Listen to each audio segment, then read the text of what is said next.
Hello and welcome everybody to our webinar Quality Assurance in Manufacturing with WorkPoint 365. My name is Florian Eckerle and I'm responsible for product communication here at WorkPoint. So thank you very much for joining, first of all, and I hope you will enjoy this webinar as well. I'm very happy to introduce the presenter for this webinar today. Welcome Simone Lafontaine, our very own Quality Assurance Manager at WorkPoint. Thank you for joining, Simone, and sharing your knowledge. Before we start, I want to say that I will take care of your questions. So during the webinar, I will look into the QA section. If you have questions, feel free to put them into the QA section. And after Simone's presentation, we prepared, of course, a few minutes to answer them. So I would say, Simone, the stage is yours. So I will send you live and then you can start with your presentation. Thank you, Florian, and hello, everyone. So glad of you that you want to spend a bit of time here in today's afternoon to hear more about what we can do regarding quality management and quality assurance here in WorkPoint. Now, let me just share my slides for today.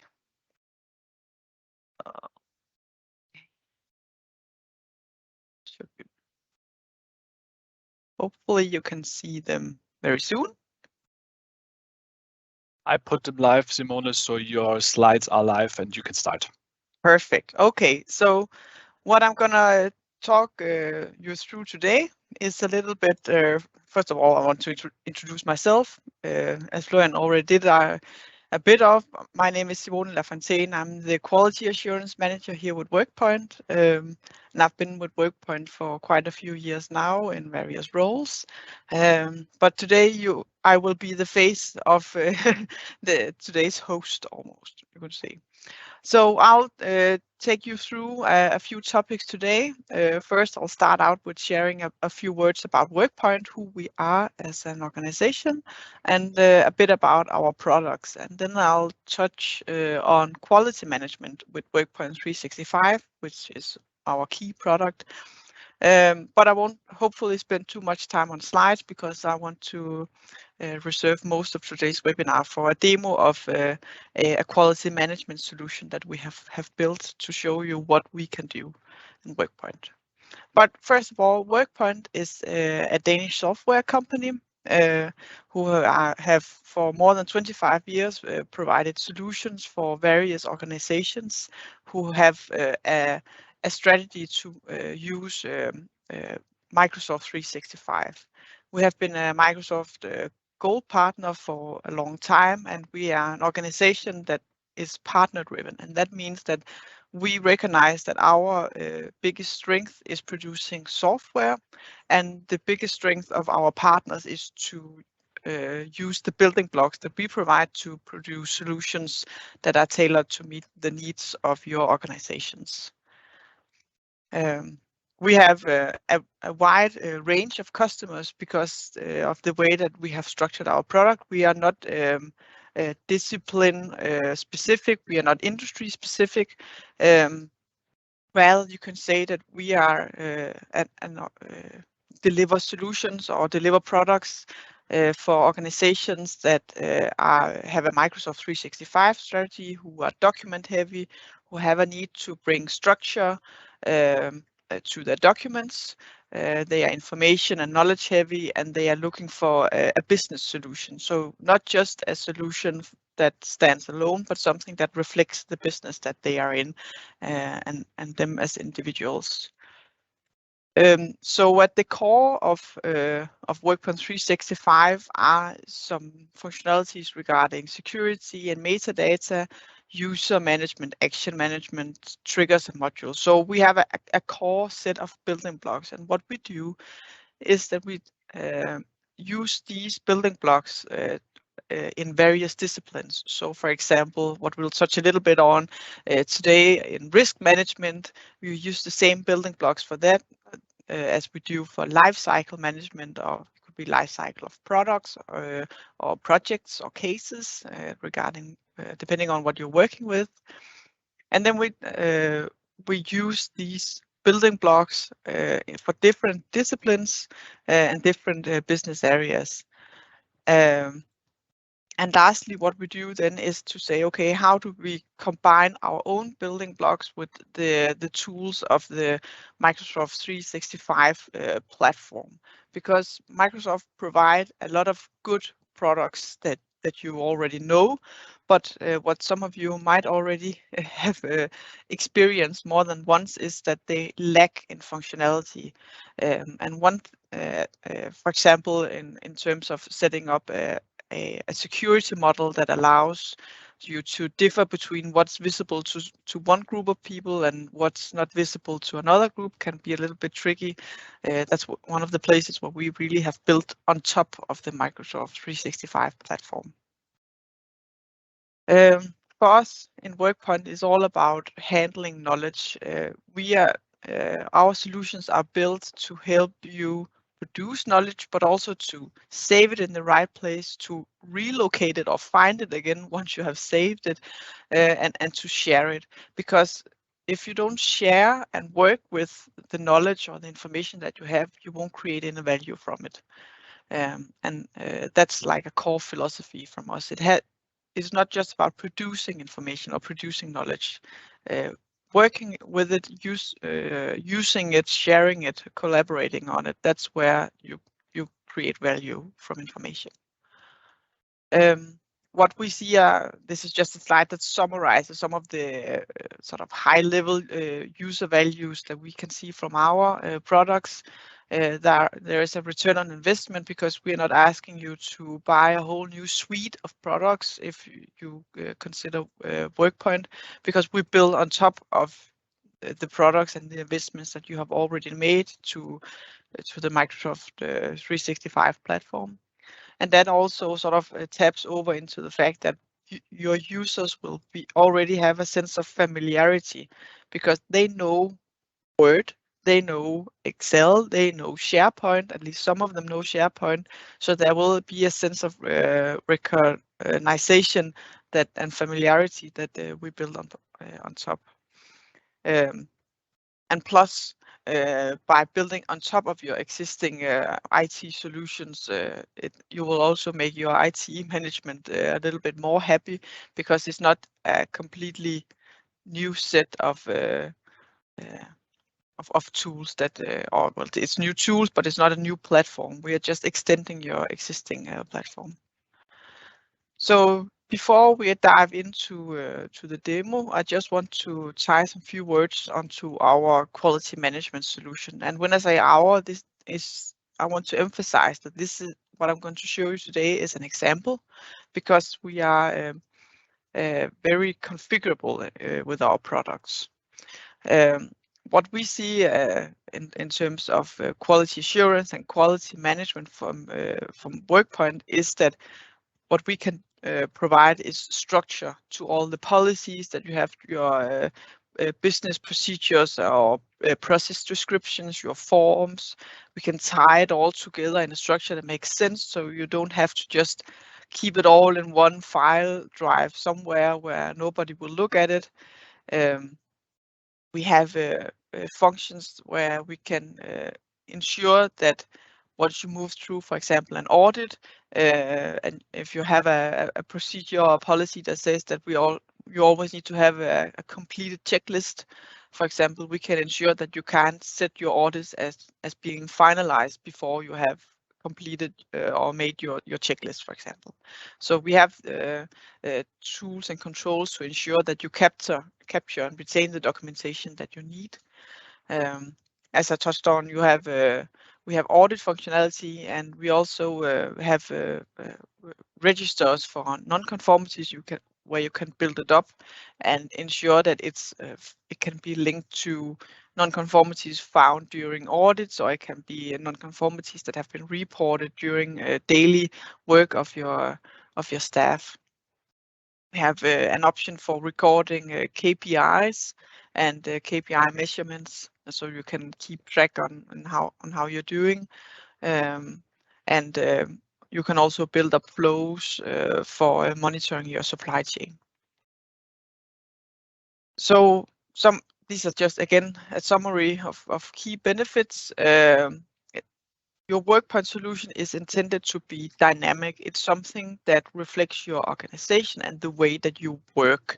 So it's important to stress that this is just our intent is not to create a dead registry of materials. This is actually a place where you can work with your documents. I'll show that in some examples a bit later on. You can implement your WorkPoint solution in steps. It might be that you find that after today you think, oh, it could be interesting to have an audit module or a registry for our non-conformities, but we are not yet ready to work with business processes in such a structured way, or we are still developing our framework for this. So you can always build on your WorkPoint solution.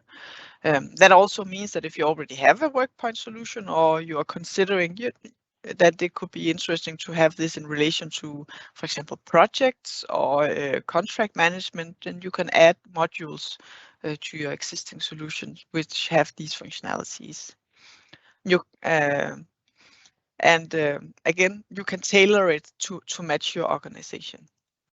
So to not spend too much time on slides, I'll dive into to my demo and take you through a bit of our solution. So hopefully you can all see my screen still. This is the front page of my quality management solution. Bubblebox is my company name, my fake company name, so that's why you see that. So don't stress too much about this. But this is the front page of my solution, and what I have here is an overview of not the whole, but a lot of my solution. I have some shortcuts here to my company handbook that I'll take you through in a little bit. Shortcut to KPIs, non-conformities, and so forth. If I scroll down, I have a list of newly published documents. I have a bit of overview of some upcoming audits and some KPIs that are in focus. But you will also see that I over here have a pane that shows me some notifications, and I'll demonstrate that throughout this this demo. But it actually informs me about what has been going on, because usually that's what you want to find out when you are in the solution, what's new and relevant to me. So this won't be notifications for the whole company. This will be for me as an individual. The first thing I'll show you is our handbook functionality. So this is intended to be an intuitive interface where you can drill down through your policies, your descriptions, your procedures, just descriptions in an intuitive way. And the structure that we have here is just an example. You might not have these three overall areas that you split your processes into. There might be something else. There's no problem. This is just to give you an example. So how this works is that I can either search for a document or I can drill down. And this pane over here will sort of filter more and more as I dive down through my structure, how I have structured my processes. So in Bubblebox, we have three overall business process areas. We have core processes, we have management processes, and support functions. In this case, I'm looking for something that relates to my core processes. You'll see I have an additional level here now where I have split my core processes into either development, operation, or sales. I am trying to find, for example, something in development. And what you'll see is that as I started to drill down here, this list filters more and more. Now I'm at the lowermost level. That's why this image hasn't changed. And this shows me all the materials, it's instructions, policies, certificates that are relevant for my go away. Sorry about this. That are relevant for my development processes. Now, as an example, I actually was looking for this cast design procedure that I have here. I think I was at least. Let me just check that. I clicked it, and now I can have a read through it. And oh, it seemed like it was the right procedure. So I can get a preview of my document over here to ensure that it was indeed what I was looking for. One of the nice functions of this handbook feature is that it's, and that's why we have it on a single page here, is that out on your production facilities, you may not have a laptop. You may just have a tablet of some sort available for your staff, or even a cell phone. So let's have a look at what this looks like if I only have, for example, it sits as a tablet, an iPad Air tablet. And you'll see that it actually works quite nice as well. I can this is what it would look like on the tablet. I can still drill down through my various documents. I can move back and forth if I want to, and we can even have a look at what it would look like on the phone. So I'm lucky I have a iPhone 12 Pro in this case.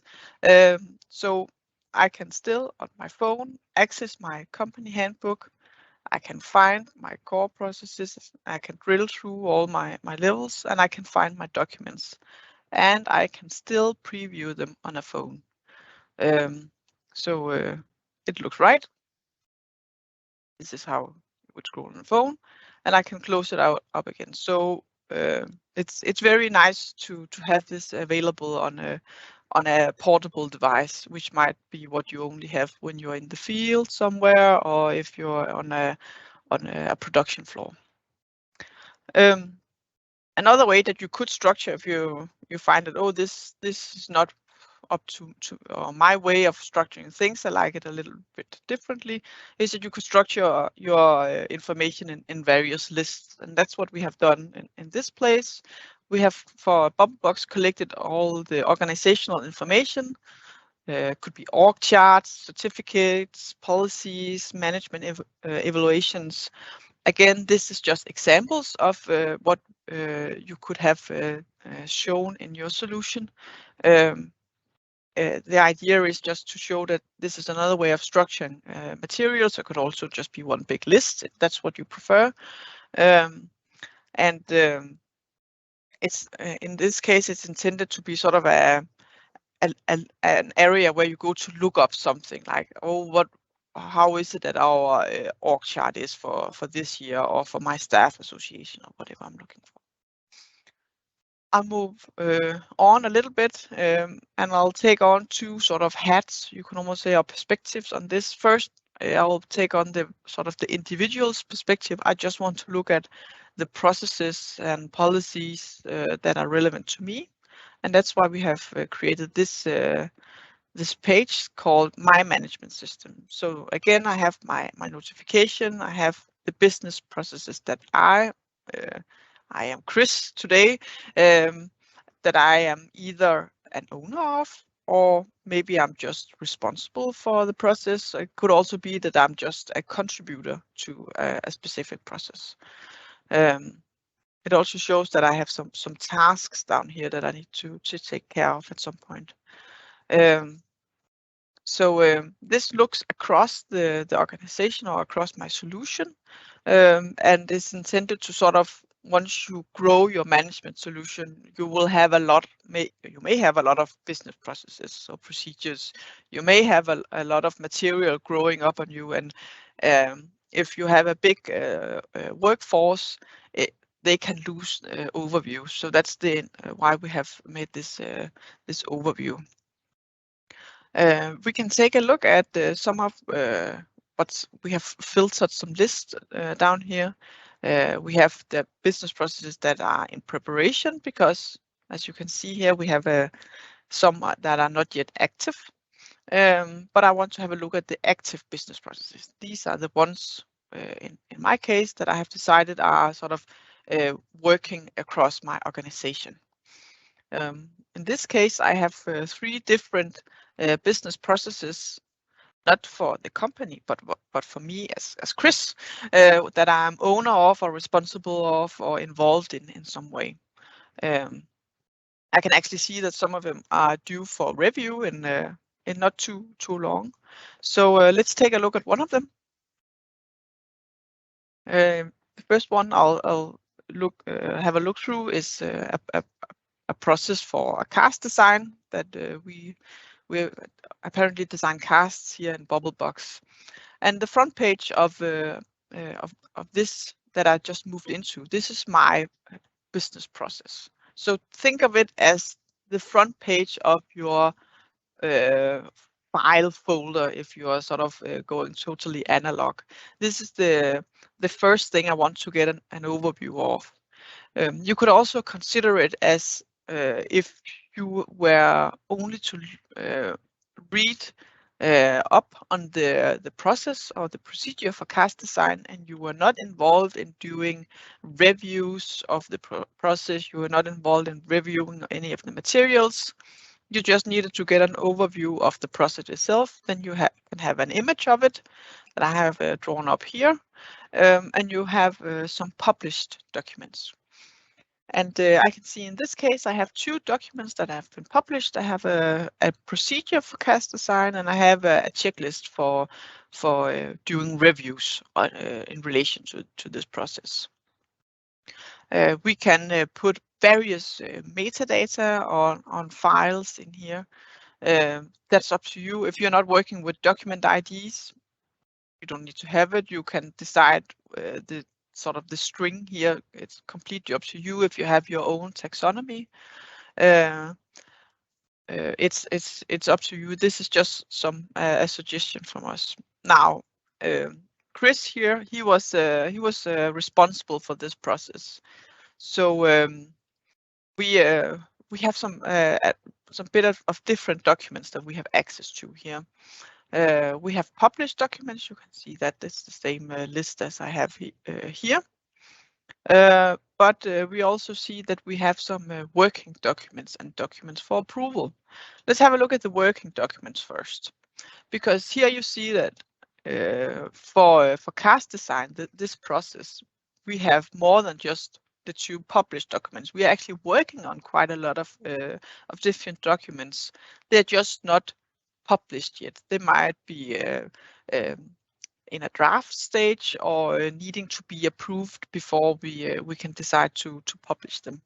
So you can sort of separate the final documents, those that are official, those that your workforce should abide to, and say they are in the published library, and then all of the materials that you're still working on and that you're updating, you keep that aside, because you it can create confusion for people if they go and access superseded versions or things that you're just drafting up but haven't had management approval for. But we have quite a bit of materials, and let's pretend that we need to add some publish some documents. I have this document. It's an installation guide for a lit log for my V70, and what we have built. This is an example I will show you, but you can build many similar flows. Is that we have built a workflow for review and approval. And this workflow takes a look at the document status that I have. In this case, I have a draft, and I say I have marked it, and I want to send it to document review and approval. And what will happen now, I'll show you, but I'll just explain, is that I'll inform the people who are responsible for this document, who have been appointed as reviewer or approver, about the document. In this case, we can see that it was a draft document, so the first step is to get it for a review. So I click review, document review and approval, and this starts a process. Now, if I update my my screen, just 1 second. Oh, this is where you ask the demo gods that everything works as it should. Let's just run it one more time.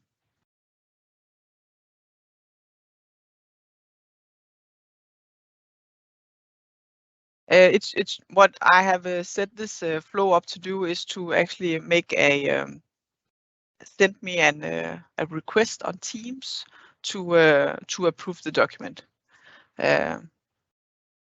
Apparently, it doesn't want to be approved right now, but that's okay. I hope I'll ask someone to fix that workflow. We have built a workflow where you can submit this for approval. I'll just show you what it can look like. You'll see I have received numerous requests for review and approvals. These are past approvals, and I can actually receive them directly in Teams, and they will come up, and I can review my document, and it'll send it back to here. Okay, that was unfortunate that this didn't work. Sorry about that.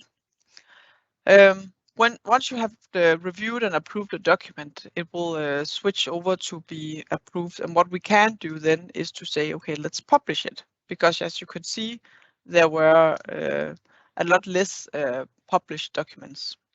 So it's my send to functionality again, and this time it's called publish document. So I click publish, and it opens up this process window. And it asks me, do you really want to publish this? And I say, I sure will.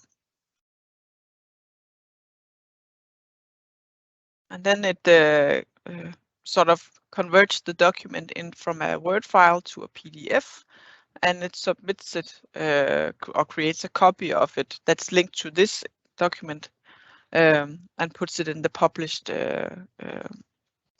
documents library. And that was a success, so that was nice. So if I go to my my documents here and click published, I will see I have my brand new published instruction. Now, one thing is that I update stuff. I also want to be notified of it. So on the front page, you can set up that you will receive notifications once things change and once things are updated. So you can see here, I just had a document that was published on the business process cast design. And that actually allows me to notify users or people who are relevant for this process that there are a new instruction or there is an update of an instruction. And if I say, that sounds fine, I have read and understood it, one thing is that I for myself can see that, okay, I have sort of completed this notification, but it actually also retains documentation of that I, Chris, here have said that I have read and understood the new instruction. And that's very useful for going through audits where you, with an auditor, where you can demonstrate that, yes, my staff, they have read my security policy, or they have read the guidelines for working within this the specific area. So that was a little bit about what you can do with your processes. You can separate your materials. In honor of time, I will jump over and talk a little bit about audits, because we also have audit functionality here in WorkPoint. And what I can do is that I can create various types of audits. Again, what you'll see here are suggestions for audits. It could be that you have another categorization of it, or you have some other terms for it. That's completely fine. You can put it as you want. In this case, this is an overview of all of my audits, but what I have also built is a view that will filter a little bit on my audits. You can see here now they are split into audits that I'm just that are being prepared for my organization. Some are active and ongoing, and completed audits. In this case, I'll have a look at an audit that is ongoing right now. And what you can see here is then a similar front page to your audit that summarizes some of the elements that you have attached to this audit. We can see that I actually have some relations to some non-conformities that have been reported regarding various things. In this case, is something about cardboard boxes that are blocking an emergency exit, and there are also some scratches. So if in this case, it could be that Chris or his manager decided that we need to have an audit of our production unit A and A1 because of these non-conformities. In this risk matrix that you can see over here, you can see that we have actually during this audit found some risks associated with it that have been reported, and they are categorized in this case in a 4x4 matrix. But if you're working with a 3x3 or 5x5 or whatever it be, you can adjust this to it. And I can click on the individual risk and see, okay, what is this actually? Oh, okay, it's there might be a risk for relating to these cardboard boxes that had fallen. You can have an overview of your risks as well in this list, for example, where you get a little bit more information about it, and you can see where they sort of plot in. In this case, I can see I also have some documents related to my audit. We have produced an audit checklist, and there's also a form for an audit report that can be filled in. And then there is this task that tells me that Chris has yet to commence submitting an audit report. Up in the top here, we have what we call our top panel, and in this case, it's we can fold it down as a card. So if I click on my audit, this could also be on my business processes, I get a little bit of information. If you recall from the presentation, I talked a little bit about lifecycle management, and what we have in WorkPoint is this functionality for stage management. Or you could also, call it lifecycle management. The life cycle for an audit in Bubblebox is that it starts as being in the preparation stage, and then it moves to execution. And then we have a reporting stage after we have completed our audit, and then we mark it as being done. So it can transition between these different stages. If you have another life cycle for your audits, or it can also be a life cycle that you have for your policies or your business processes, this can be tailored to fit you as well, your organization as well. And you can decide if it's only possible to move from A to B to C to D, or if you can move back and forth between these. That's up to you. In this case, since I can see that we are ready to submit an audit report, we are not in the execution stage any longer. We should go to the next stage. So let's try and change the stage of this audit. Again, we have a process that loads, and hopefully it's still loading. It seems it's a little bit slow in this afternoon. We will be able to select, okay, what stage should I move to?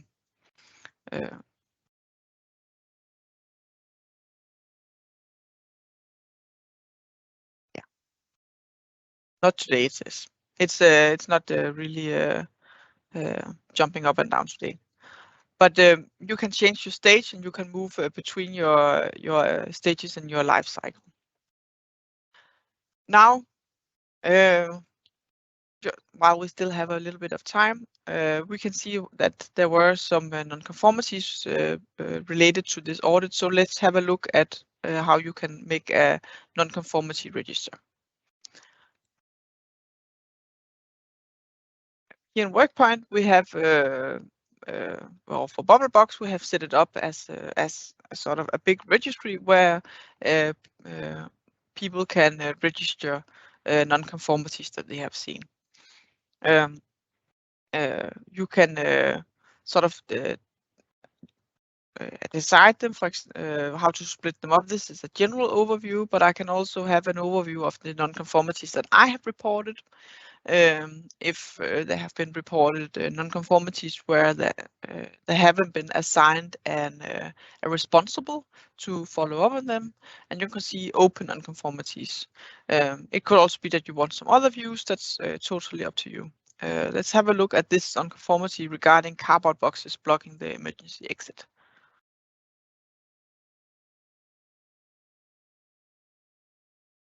So once again, I get this front page overview where I get a large overview of what's related to this non-conformity. Again, I see the relation to, in this case, a business process. So because this is a non-conformity relating to emergency exits, it's related to my evacuation policy. We saw the audit. I was just in and had a look at the A&A1 production audit, so I have my relation to that. I can also see that I have some tasks that have been associated with the reported non-conformity, and I have some documents that have been prepared.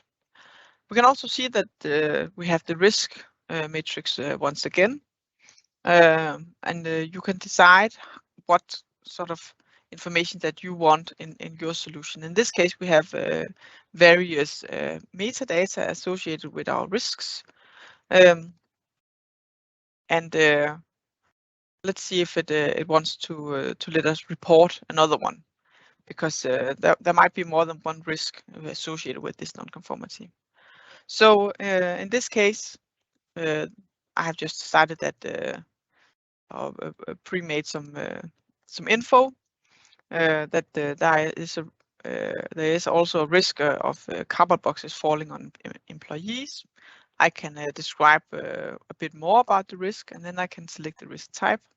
You can see that for those of you who are familiar with ISO 27001, we have in Bubblebox, we are categorizing our risks to these availability, integrity, and confidentiality. In this case, it could be an availability type risk, and there are various impact types. In this case, it might not look too good on our image if there is cardboard boxing falling on our employees.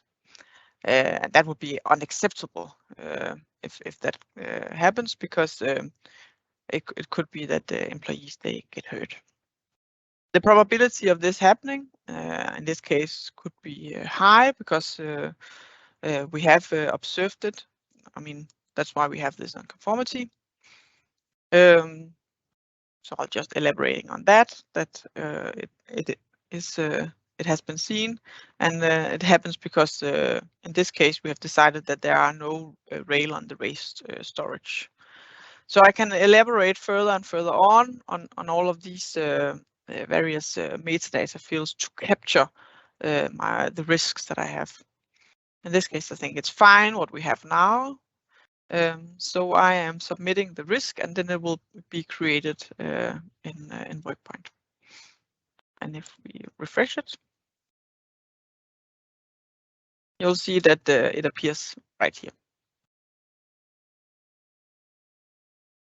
So lastly, while we just have a few minutes left, I want to touch on KPIs because I briefly mentioned that in my presentation. We have the opportunity to define KPIs for our company or as an organization, In this case, we have 3 different KPIs identified. One of them is this called V70 controller uptime, and I have decided I have a goal of 95% uptime for this unit.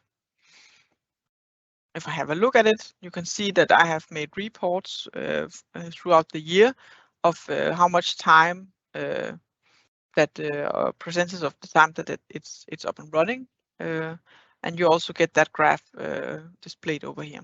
This is just one way of tracking it. Maybe a little bit simplistic for some, but you can elaborate this as you want. I think we are still within time, Florian, if there any questions have come in.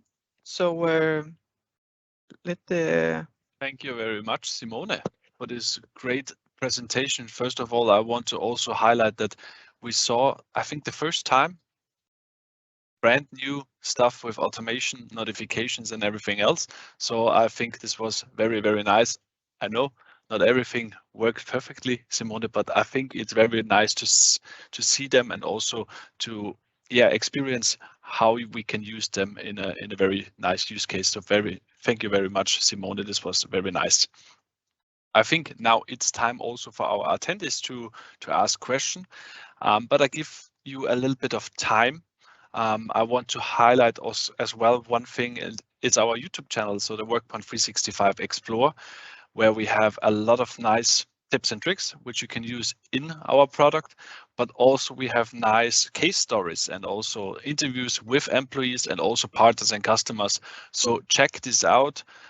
Stay tuned on this because we upload, I would say, every week new videos which are very, very useful. So check this out. We would love to have a like on our YouTube channel as well. Another great thing is, of course, that we will record this webinar and you can watch them once again also on the YouTube channel. So you will not forget this webinar as well. So until now, Simone, I have to say once again, every time when I have a webinar with you, it's like that we have no questions because the presentations are just too good. So until now, we have no question. We will just wait a few seconds more that people have time to type them in. If not, I want to highlight as well that you can, of course, contact us directly over our homepage. If you have questions, if you have suggestions as well, of course, and we can then arrange a one-to-one or a personal demo session as well. I think this is also sometimes very useful. Still no questions, Simone. But I think I will end this webinar. And if you have any questions, like I said, you can contact Simone. I think in person, you can contact me or our sales team as well. On our website, you will find the contact details. So thank you very much for joining this webinar. And I hope I see all of you once again in the next webinar. So stay healthy and have a nice day. Bye.